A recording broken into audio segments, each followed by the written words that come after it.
Shalom Bapak Ibu Saudara-saudaraku yang dikasihi Tuhan. Bagaimana kabarnya hari ini?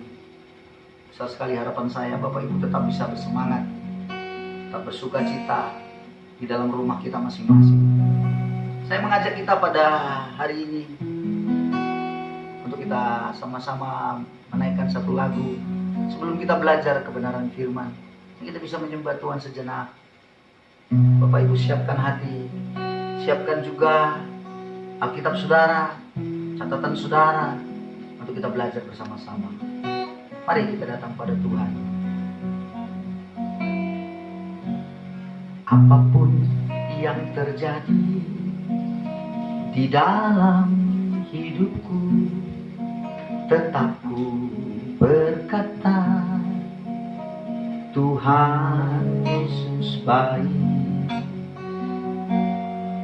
Dalam segala hal yang terjadi, tetap ku berkata, Tuhan Yesus baik.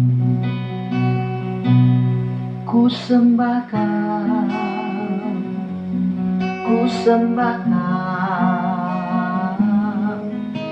tak dapat ku membalas kasih-Mu. Amin. Ku sembahkan,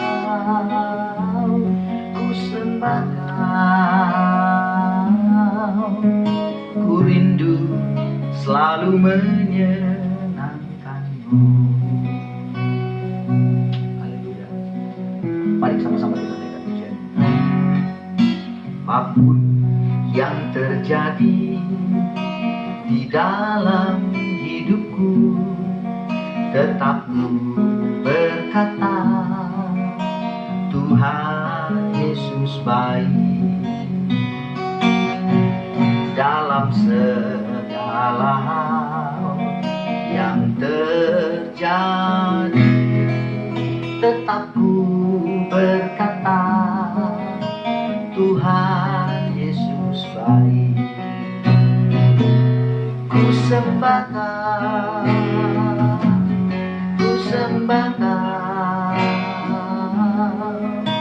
tak dapat ku membalas kasih-Mu.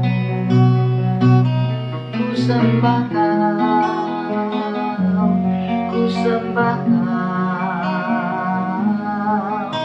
ku rindu selalu menyenangkan-Mu.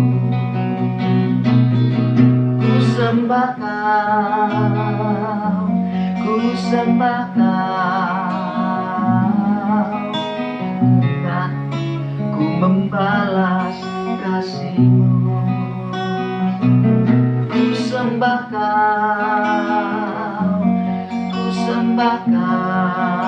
Bapa, ku rindu selalu menyenangkan-Mu.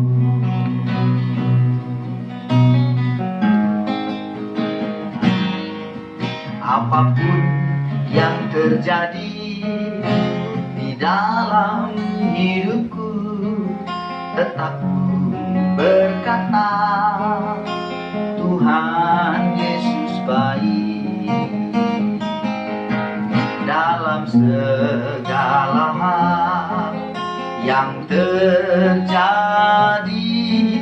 tetap ku berkata, Tuhan Yesus baik. Ku sembahkan,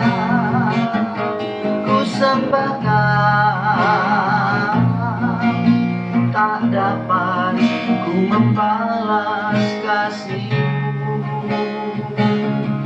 Ku sembahkan Bapa, ku rindu selalu menyenangkan-Mu. Ku rindu selalu menyenangkan-Mu. Ku rindu selalu menyenangkan-Mu.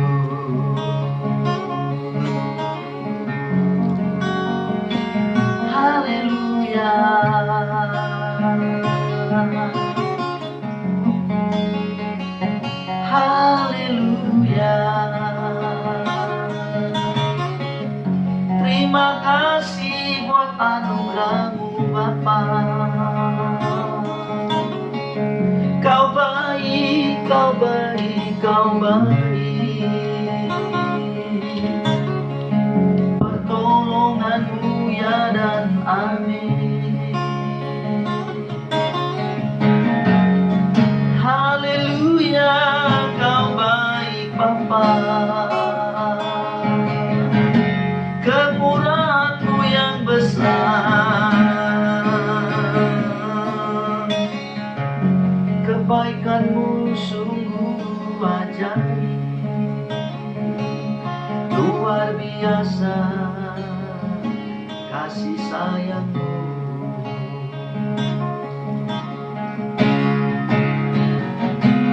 Ku sembah Kau,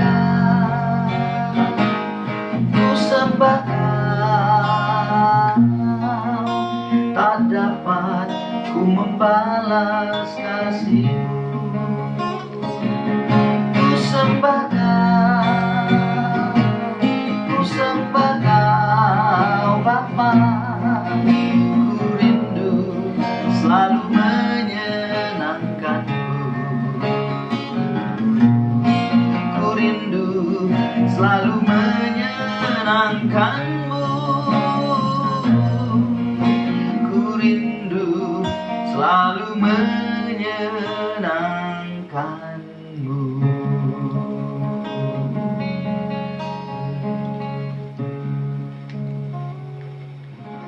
Mari kita berdoa sejenak. Allah Bapa yang kami kasih dan kami kenal di dalam Kristus Yesus Tuhan kami, terima kasih untuk anugerah-Mu. Kami boleh Kau beri kesempatan dan waktu kembali untuk kami hari ini beribadah. Kami belajar akan ketetapan-Mu. Biarlah firman-Mu meneguhkan kami, menyemangati kami, memberi kami sesuatu pencerahan yang baru di dalam hati dan pikiran kami. Kuasai kami Tuhan, dan biarlah kiranya Roh-Mu yang kudus menerangi hati dan pikiran kami. Kami sambut firman Tuhan menjadi pegangan dalam hidup kami. Terpujilah nama Bapa di surga. Dalam nama Yesus kami sudah berdoa. Haleluya. Amin. Amin. Haleluya. Saudara-saudara, sungguh sebuah hal yang indah kalau kita menyembah Tuhan, kita menaikkan pujian. Walaupun dalam masa-masa yang sukar, yang sedang kita hadapi pada hari-hari ini, biarlah kita semua kita menyadari bahwa Tuhan tetap baik. Apapun yang terjadi, Tuhan tetap baik. Amin, saudara-saudaraku. Dalam masa seperti sekarang ini memang Tuhan seperti memberikan sebuah ujian. Ada banyak pemurnian yang Tuhan sedang nyatakan bagi setiap anak-anak Tuhan. Di saat-saat seperti inilah kualitas hidup kita akan tampil. Sebenarnya siapa kita? Saudara-saudara, kualitas diri kita di dalam kesusahan-kesusahan ini, itulah yang nantinya yang dilihat Tuhan. Bukan berapa banyak harta saudara, bukan berapa banyak hobi, pertemanan, ataupun target, apapun yang sudah Anda capai. Tidak, tetapi Tuhan sedang melihat kualitas diri saudara. Saudaraku, menyadari bagaimana hari-hari ini penyebaran daripada COVID-19 yang mengharuskan kita berada di dalam rumah kita masing-masing. Saya percaya bahwa itu pastilah tetap merupakan kedaulatan Tuhan, tetap di dalam rencana Tuhan dalam hidup ini. Sebagai anak-anak Tuhan, kita harus tetap yakin bahwa Tuhan berdaulat dalam segala sesuatu ini. Saudara, dalam masa-masa seperti inilah Tuhan sedang seolah-olah menyatakan, Tuhan sedang menyatakan bahwa akulah yang berkuasa, akulah yang berdaulat mengatur semuanya. Bukan engkau, kata Tuhan. Bukan karena kekayaanmu, bukan karena jabatanmu, hartamu, bukan. Tapi aku, kata Tuhan. Jadi memang dengan peristiwa ini, dengan apa yang hari ini kita alami, seolah-olah Tuhan sedang berbicara dan berkata kepada dunia bahwa akulah yang berkuasa, bukan engkau, bukan pengetahuanmu yang hebat itu. Saudaraku, baru dengan satu virus saja yang namanya COVID-19, Oh, dunia sudah goncang-ganjing. Perekonomian kacau, saudara-saudaraku. Dan banyak hal, kekhawatiran, ketakutan melanda di seluruh dunia. Tapi bagi kita anak-anak Tuhan, saudara-saudaraku, yakinlah bahwa ini semuanya adalah ujian yang memang Tuhan izinkan supaya kita tampil cemerlang seperti emas murni yang luar biasa. Pada akhirnya akan tampil itu di dalam kehidupan kita. Kalau begitu, saudara-saudaraku, dalam masa-masa kita di rumah, dalam ibadah kita di rumah, kita belajar sebenarnya peristiwa yang seolah-olah tanda kutip Tuhan memaksa kita di rumah ini, membawa kita kembali ke dalam keluarga kita. Itu sebenarnya ada sesuatu yang memang Tuhan sedang nyatakan. Minggu yang lalu saya sudah sampaikan bahwa Tuhan sedang membawa kita kepada rencananya yang mula-mula. Di dalam kitab Kejadian pasal 1 ayat 26 sampai 28 mengatakan bahwa kita semua dibawa Tuhan kepada sebuah lembaga yang awalnya Tuhan ciptakan. Itu adalah keluarga. Saudaraku, keluarga harus menjadi yang terpenting. Nomor satu Tuhan, dan kedua keluarga. Sudah terlalu banyak keluarga-keluarga yang lemah, yang hari-hari ini sedang mengalami putus asa. Maka kembali kita ke keluarga. Kita harus mulai menapaki diri kita kembali, mengevaluasi diri kita lagi. Dalam perjalanan kita hari-hari ini menantikan selesainya semuanya ini, saya yakin akan ada masa, akan ada keselesai semuanya penyebaran ini. COVID-19, maksud saya penyebaran ini akan ada masanya, akan ada hal yang selesai, saudara-saudara. Akan ada masanya, saudara. Namun, apa yang perlu kita pelajari supaya kualitas diri kita ini, hal apa yang kita lakukan supaya kualitas diri kita ini tampil cemerlang? Kualitas diri kita di dalam kesusahan-kesusahan ini supaya tampil, saudara-saudaraku. Menurut saya ada 3 hal yang sangat mendasar sekali yang harus kita lakukan sebagai umat Tuhan. 3 hal yang mau tidak mau dan harus kita lakukan terus di dalam hidup kita pada masa-masa sukar seperti sekarang ini. Yang pertama adalah kesediaan kita untuk berubah. Kita harus mau berubah, saudara-saudaraku. Kita harus bersedia. Hari-hari ini cara pandang orang dengan kejadian ini, cara pandang orang tentang hidup bergereja misalnya, itu memang harus dirubah. Ada banyak hal yang dulunya menjadi kebanggaan, ya, entertain yang hebat, dengan begitu banyak pernak-perniknya, segala sesuatu yang ditampilkan. Jumlahnya yang dibanggakan, gedung gerejanya, banyak hal yang menjadi kebanggaan. Semuanya, saudara-saudaraku, semuanya diturunkan Tuhan. Jadi cara pandangnya berubah untuk apa? Kemana? Kepada keluarga. Itulah yang penting dalam kita hidup. Karena keluargalah tempat kita, kembali kita ke keluarga kita. Disitunya tempat kita untuk lebih tenang, lebih aman dalam kita mengerjakan pekerjaan dalam dunia. Nomor 1 Tuhan, tempat perlindungan kita. Ya, tetapi di dalam kita berbagi banyak hal, keluargalah tempat kita yang paling luar biasa indah untuk kita berbagi, saudara-saudaraku. Itu sebabnya hari-hari ini kita melakukan perubahan-perubahan. Dalam hidup kita, di dalam keluarga kita, kita lakukan perubahan-perubahan. Saudara-saudaraku, itu penting sekali. Lalu Anda bisa lihat hari-hari lepas hari, bagaimana dosa dan kejahatan itu merajalela. Dan Anda dan saya perlu lakukan perubahan hidup. Apakah masih ada di dalam diri kita? Kita nikmati dosa dan kejahatan itu. Kita anggap segala dosa dan kejahatan itu sepertinya fine saja, tidak ada masalah. Tidak ada sesuatu dalam diri kita merasa bersalah untuk hal-hal itu. Harus kita rubah hari-hari ini, saudara-saudara. Karena apa? Karena dosa dan kejahatan yang mungkin tersembunyi dalam diri kita, yang kita pelihara hari-hari ini, itu akan membuat kualitas diri kita turun. Kalau kita mau kualitas diri kita naik, maka kita harus segera tanggalkan itu. Tanggalkan dosa, katanya, dan beban yang merintangi kita. Untuk berlari kepada tujuan, katanya, saudara-saudara. Demikian firman Tuhan katakan. Jadi Anda harus tanggalkan dengan cepat. Ingat, saudara, ketika Adam dan Hawa belum berdosa, semua indah di Taman Eden, begitu indah. Mereka menikmati hidup yang sangat perfect, sempurna. Tapi begitu mereka jatuh ke dalam dosa, kualitas diri, kualitas hidup turun, penyakit mulai masuk, penderitaan mulai datang, kesusahan mulai, dan banyak hal yang lain lagi. Jadi saudara-saudaraku, cepat kita berubah. Cepat saudara-saudara. Tanggalkan itu. Harus kita lakukan perubahan. Simpson, ketika dia kumpul kebo dengan Delila, menurun. Kualitas hidupnya menurun. Dari powerful menjadi powerless. Memiliki kuasa, kekuatan yang besar. Menjadi kehilangan kekuatan itu. Sangat disayangkan sekali. Bagaimana dengan Daud? Ketika Daud melakukan perzinahan juga, apa yang terjadi? Ketika dia berzina dengan Batseba dan membunuh Uria, apa yang terjadi? Penurunan hidup. Dia akhirnya kalah, dikejar-kejar, lari dari anaknya sendiri karena anaknya melakukan pemberontakan, melakukan kudeta dalam kerajaannya. Saudara-saudaraku, ini harus cepat kita berubah. Mau sampai kapan kita terus seperti itu? Kita harus, saudara, sekali lagi cepatlah kita berubah. Kalau kita membaca dalam kitab Matius pasal 9, ayat yang ke-14 dan 17 sampai 17, yang berbicara tentang anggur baru dan juga kantong kulit yang baru. Mari kita lihat dulu dalam Matius 9 ayat 14 sampai 17. Kemudian datanglah murid-murid Yohanes kepada Yesus dan berkata, "Mengapa kami dan orang Farisi berpuasa, tapi murid-muridmu tidak?" Jawab Yesus kepada mereka, "Dapatkah sahabat-sahabat mempelai laki-laki berduka cita selama mempelai itu bersama mereka?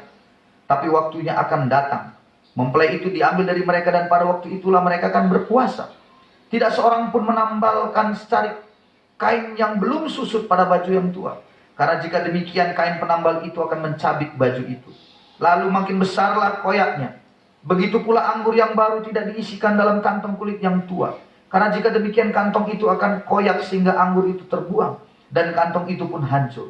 Tapi anggur yang baru disimpan orang dalam kantong yang baru pula. Dan dengan demikian terpeliharalah kedua-duanya." Saya ingin mengambil sebuah kebenaran tentang kantong kulit yang baru dan anggur yang baru.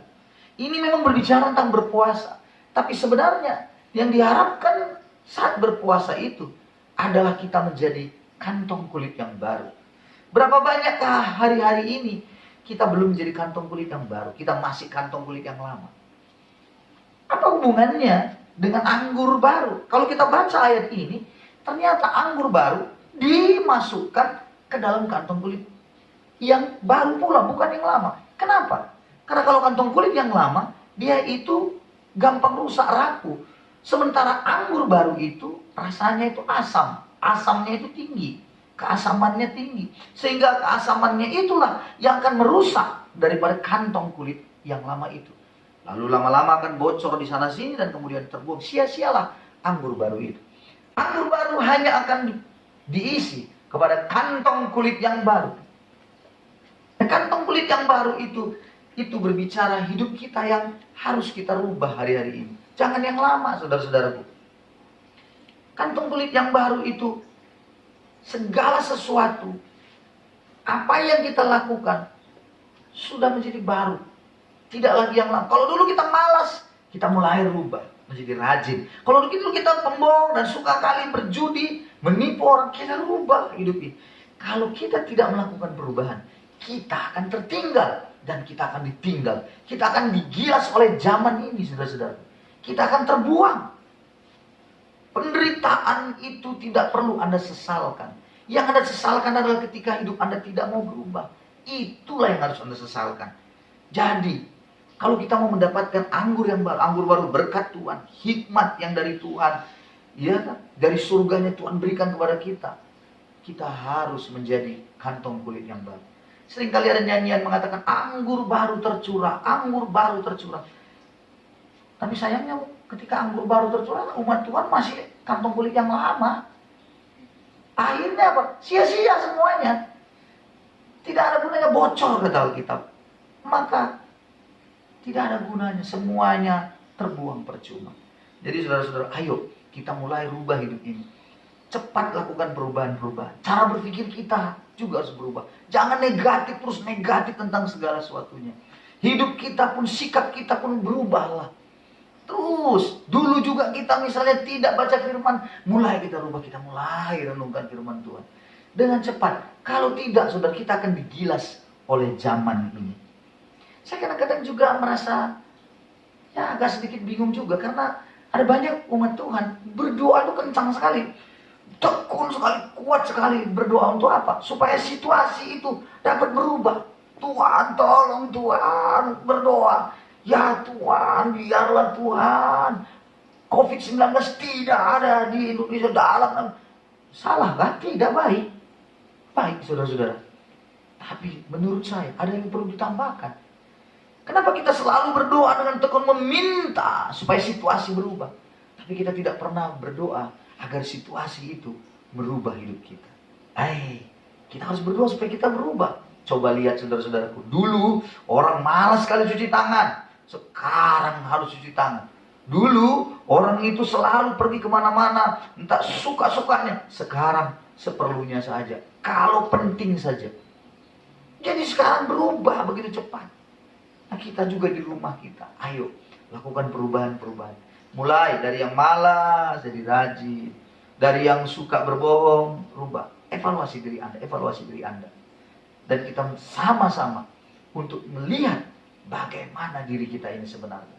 Amin saudaraku. Yang kedua adalah setia dan taat dalam prosesnya Tuhan. Jadi kita perlu dalam proses Tuhan itu maksudnya penderitaan, kesusahan yang memang Tuhan izinkan. Dalam proses hidup ini ya banyak kesusahan. Memang kesalahan gereja kalau seperti yang lalu-lalu saya lihat terlalu banyak berbicara berkat. Senang ikut Tuhan, berkat. Dengarkan saudara-saudara, itulah yang membuat umat Tuhan menjadi lemah. Ada masalah, lari. Ada masalah, langsung putus asa. Langsung memborong semua makanan sampai akhirnya gak kebagian sama yang lainnya. Karena banyak uang, waduh, dia borong beras semuanya. Sementara ada banyak buruh-buruh, petani-petani yang pas-pasan hidupnya. Mereka kerja 1 hari, mereka bisa makan, mereka beli beras sorenya. Nggak ada lagi berasnya, udah diambil semua tuh. Sama orang-orang yang rakus, semua yang tamak, yang karena ketakutannya itu. Saudara-saudaraku, Anda harus setia dan taat dalam prosesnya Tuhan. Dalam hal itu Anda harus apa? Memikirkan nasib orang lain. Itu artinya Anda taat kepada kebenaran. Bagi anak Tuhan, penderitaan itu bukanlah menjadi sebuah hal yang ditakuti sebenarnya. Karena memang firman Tuhan mengatakan bahwa hari-hari terakhir ada banyak masa-masa yang sukar. Akan banyak penderitaan. Bagi anak Tuhan, penderitaan atau kesusahan itu bukan akhir dari segala-galanya. Melainkan adalah sebuah proses Tuhan yang menjadikan dia lebih bercahaya lagi. Itulah yang disebut pemurnian, pengujian dari Tuhan. Kalau kita membaca dalam kitab Daniel pasal 12. Daniel pasal 12 ayat 9 sampai 10. Demikian firman Tuhan. Tetapi ia menjawab, pergilah Daniel, sebab firman ini akan tinggal tersembunyi dan termeterai sampai akhir zaman. Banyak orang akan disucikan dan dimurnikan dan diuji. Tapi orang-orang fasik akan berlaku fasik. Tidak seorang pun dari orang fasik itu akan memahaminya. Tapi orang-orang bijaksana akan memahaminya. Saudara-saudara, kalau Anda itu anak-anak Tuhan, Anda akan bijaksana memahami dalam proses Tuhan yang memang sangat menyulitkan sekalipun. Jadi firman Tuhanlah yang menjadi pegangan, menjadi panduan kita. Dan kita percaya bahwa pemeliharaannya itu sempurna bagi kita. Itulah kita yang tetap setia dan taat saja pada Tuhan. Jangan suka ngambil jalan pintas. Jangan mau mengambil segala sesuatunya itu sepertinya tergesa-gesa dalam mengambil segala sesuatu. Kita perlu tenang memang. Coba mulai kita renungkan. Firman menjadi panduannya. Kalau kita membaca di dalam Alkitab, ada begitu banyak orang-orang di dalam Alkitab, tokoh-tokoh Alkitab yang setia dan taat dalam proses itu. Contohnya Daud. Daud menjadi orang yang tersohor itu bukan langsung, saudara-saudaraku. Daud itu menjadi orang yang tersohor itu 3 kali diurapi. 3 kali diurapi menjadi raja, saudara-saudara. Yang pertama itu adalah waktu dia diurapi di antara abang-abang kakaknya dan juga orang tuanya. Kenapa dia diurapi? Setiap dia diurapi itu sebenarnya dia sudah melalui satu proses. Yang pertama, dia setelah menjalani proses ujian itu di padang pengembalaan. Dia menggembalakan kawanan kambing domba ayahnya. Dan dia taat, dia setia di situ. Tuhan angkat dia menjadi raja di hadapan saudara-saudaranya dan orang tuanya. Setelah itu dia diproses Tuhan lagi dalam penderitaannya, kesusahannya. Lewat apa? Lewat pemimpinnya, Saul. Dia melewatinya. Dia tidak membalas. 2 kali sebenarnya dia punya kesempatan untuk bisa membunuh dengan cepat, dengan jalan pintas dengan cepat. Dia bunuh Saul, selesai. Tapi sekali lagi, Daud tidak melakukan itu. Dia tetap berjalan dalam kesetiaan dan ketaatan pada Tuhan. Dia tidak membunuhnya, malah melepaskannya.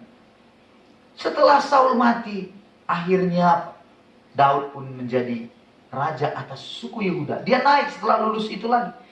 Kemudian setelah anak Saul mati, barulah dia menjadi raja atas seluruh Israel. Ada proses-proses yang panjang. Berapa lama itu? Kurang lebih 13-15 tahun. Dari masa mudanya sampai dia menjadi seorang raja pada umur 30 tahun. Luar biasa sekali. Nah, bagaimana lagi tokoh yang lain? Kita melihat misalnya Yusuf. Yusuf juga adalah tokoh yang luar biasa. Dia menjalani proses Tuhan dalam penderitaannya itu. Dia bermimpi menjadi seorang penguasa. Namun kemudian diproses Tuhan melalui kakak-kakaknya. Apa yang terjadi? Dia ditangkap, dimasukkan sumur, kemudian dijual ke Mesir. Sampai di Mesir menjadi budak. Lalu menjadi budak di Mesir. Dia tetap setia dan taat. Dia tetap mengerjakan bagiannya. Dia tidak marah, dia tidak bersungut-sungut, dia tidak dendam oleh karena apa yang dilakukan oleh saudara-saudaranya. Dan akhirnya dia menjadi kepala budak. Saudara-saudaraku, dia tidak pernah marah dan dendam. Itu sebabnya hasil pekerjaannya pun menjadi berhasil. Selain daripada Tuhan yang membuat dia berhasil, sebenarnya oleh karena hatinya tenang, hatinya damai. Dia mengikuti proses itu dengan taat saja. Dia setia. Akhirnya pekerjaannya cepat selesai. Dilihat oleh Potifar, ini orang luar biasa. Berhasil semua apa yang dikerjakannya. Potifar mengangkat menjadi kepala budak. Mengangkatnya menjadi pemimpin para budak di dalam rumahnya. Istana itu. Tapi kemudian dia pun difitnah lagi oleh istri Potifar. Dia masuk penjara lagi. Di dalam penjara pun dia tidak pernah merasa bahwa kecewa lalu sakit hati pula. Dia taat saja, dia setia saja. Dalam proses Tuhan itu, akhirnya saatnya tiba. Dia menjadi penguasa di Mesir, menjadi Perdana Menteri. Luar biasa. Berapa lama dia dalam proses itu juga? Alkitab mencatat bahwa dia menjadi penguasa di Mesir pada umur yang 30 tahun. Anda bisa lihat Kejadian pasal 41 ayat yang ke-6. Umur 30 tahun dia menjadi penguasa, menjadi Perdana Menteri. Lalu pada umur 13 tahun, kalau Bapak, Ibu, Saudara-saudara baca Kejadian pasal 37 ayat yang kedua, itu umurnya 13 tahun di dalam rumah bapaknya. Jadi kurang lebih 17 tahun. Kurang lebih begitu, 17-an tahun. Di proses Tuhan. Wow, luar biasa sekali saudara-saudara. Tetapi saudaraku, saya yakin percaya. Proses Tuhan itu lambat atau cepat. Itu tergantung dari respon Anda dan saya. Kalau dalam penderitaan itu, kita selalu marah, kita sakit hati, kita mengamuk dengan semuanya, tidak bisa menerima keadaan. Proses itu lama, saudara-saudara. Tapi kalau kita masih bisa tetap tenang, kita tetap taat, kita setia pada Tuhan, prosesnya akan semakin cepat dibuat Tuhan. Haleluya. Itu sebabnya yang ketiga yang harus kita lakukan supaya kualitas diri kita itu tetap tampil cemerlang adalah tetaplah mengucap syukur dalam segala hal. 1 Tesalonika 5 ayat 16-18 berkata, bersukacitalah senantiasa, tetaplah berdoa, mengucap syukurlah dalam segala hal, sebab itulah yang dikehendaki Allah dalam Kristus Yesus bagi kamu. Jadi bersukacita senantiasa, berdoa, tapi mengucap syukur dalam segala hal. Ada orang sudah bisa bersukacita, berdoa dia terus, tapi dalam penderitaan bagaimana? Masihkah bisa kita mengucap syukur? Karena ayat ini berkata, mengucap syukur dalam segala hal.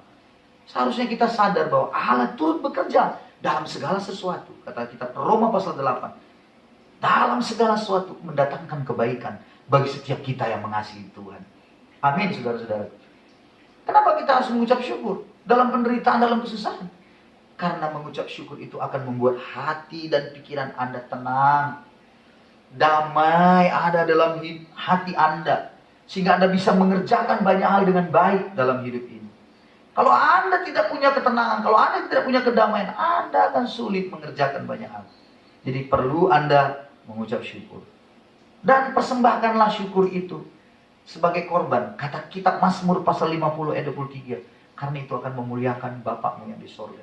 Sebagai korban. Apa artinya korban? Sakit. Tapi kita mengucap syukur dalam sakit yang kita alami. Penderitaan yang kita alami. Kita bisa mengucap syukur kepada Tuhan. Mengucap syukur buat segala sesuatu yang Tuhan beri dalam hidup ini. Mengucap syukur tentang apa yang kita hadapi. Dan itu memuliakan Bapa di sorga. Haleluya. Amin, saudara-saudaraku.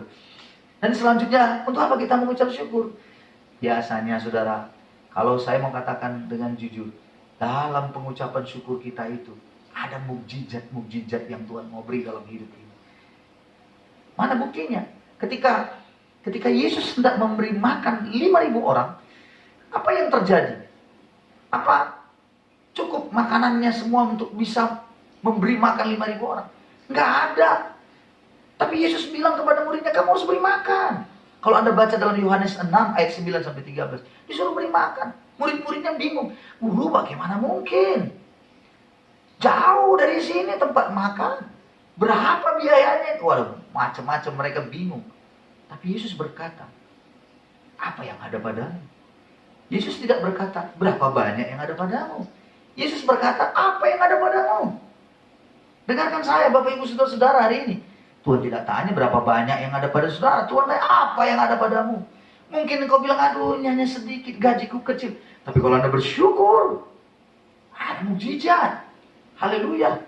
Tuhan bisa pelihara dengan luar biasa. Saat itulah ada anak yang bawa 5 roti dan 2 ikan. Murid-muridnya bilang, guru, di sini ada 5 roti dan 2 ikan. Yesus berkata, mari. Dan Yesus mengambil 5 roti 2 ikan. Lalu mengadahkan ke atas dan mengucap syukur kepada Bapaknya yang di surga. Dalam pengucapan syukur itulah mukjizat nyata.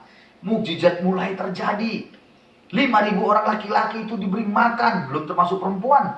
Diberi makan kenyang sampai sisanya pun 12 bakul. Luar biasa. Tuhan sanggup melakukan mukjizatnya dalam pengucapan syukur. Ada sebuah lagu atau nyanyian mengatakan bahwa kalau kita bersyukur itu ada mukjizat.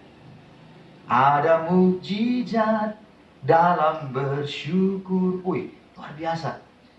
Engkau tempat perlindunganku, Tuhan. Wih, kalau kita mengucap syukur ada mukjizat, saudara-saudara. Nah, lawan mengucap syukur apa? Lawannya bersungut-sungut. Bersungut-sungut itu terus. Apa bersungut-sungut itu? Bersungut-sungut itu tidak bisa menerima apa yang terjadi, apa yang ada. Keberadaan diri dia nggak bisa terima.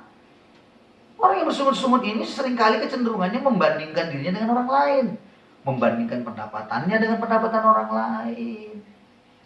Ada lagi yang membandingkan suaminya dengan suami orang lain. Membandingkan keberadaan rumah dengan keberadaan orang lain. Aduh, dengar Bapak Ibu, kalau Anda hari ini selalu membanding-bandingkan diri Anda dengan orang lain, Anda akan stres. Sekarang berubah, Anda harus bersyukur pada Tuhan. Kalau kita membaca dalam 1 Korintus, pasal yang ke-10 ayat 6-11, ada 5 dosa besar. Ada 5 dosa orang Israel yang membuat mereka tidak sampai ke tanah Kanaan. 1 Korintus pasal 10 ayat 6-11.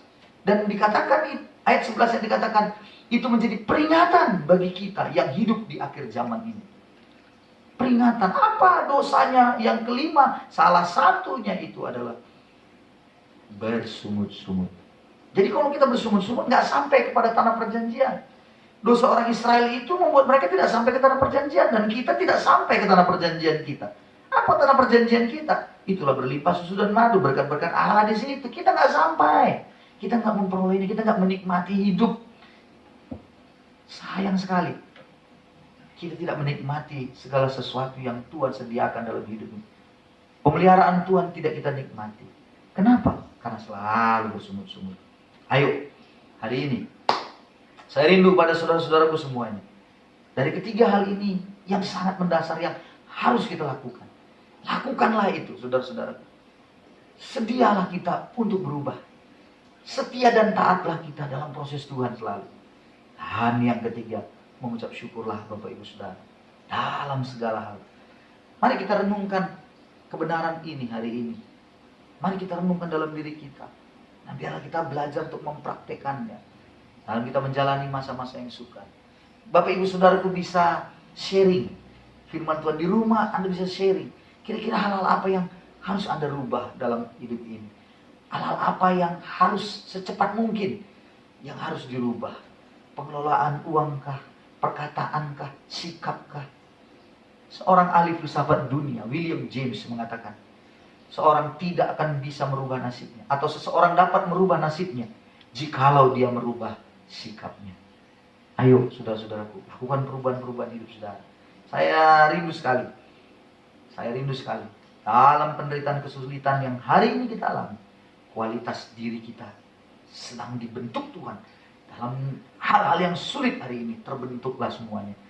Saudara-saudaraku, seorang pelaut yang tangguh bukanlah diperoleh dari laut yang tenang.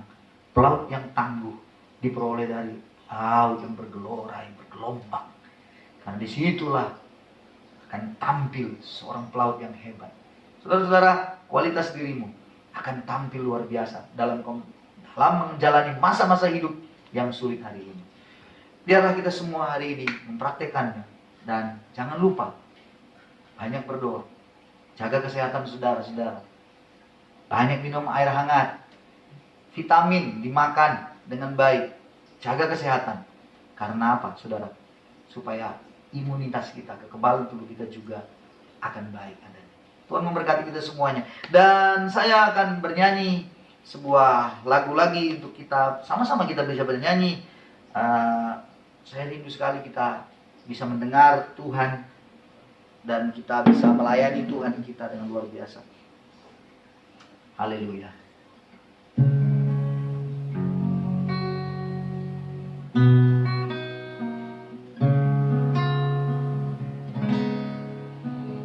Ku ingin mendengar suaramu Tuhan.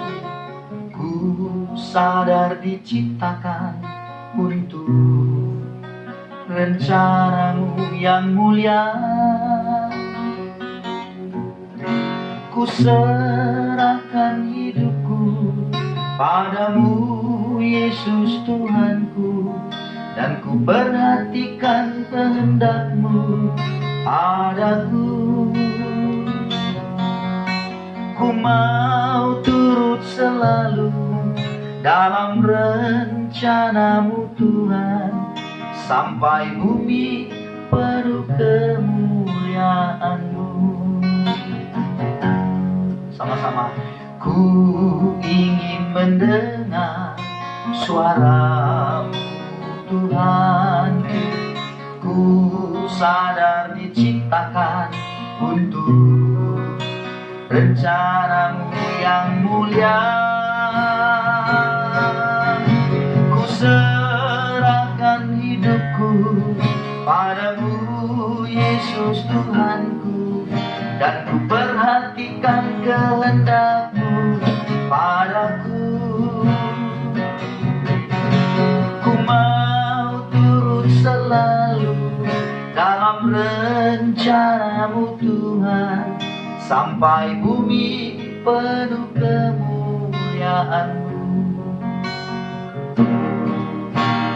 Ku ingin mendengar suara-Mu Tuhanku. Ku sadar diciptakan untuk rencana-Mu yang mulia. Ku serahkan hidupku padamu Yesus Tuhanku, dan ku perhatikan kehendak-Mu padaku. Ku mau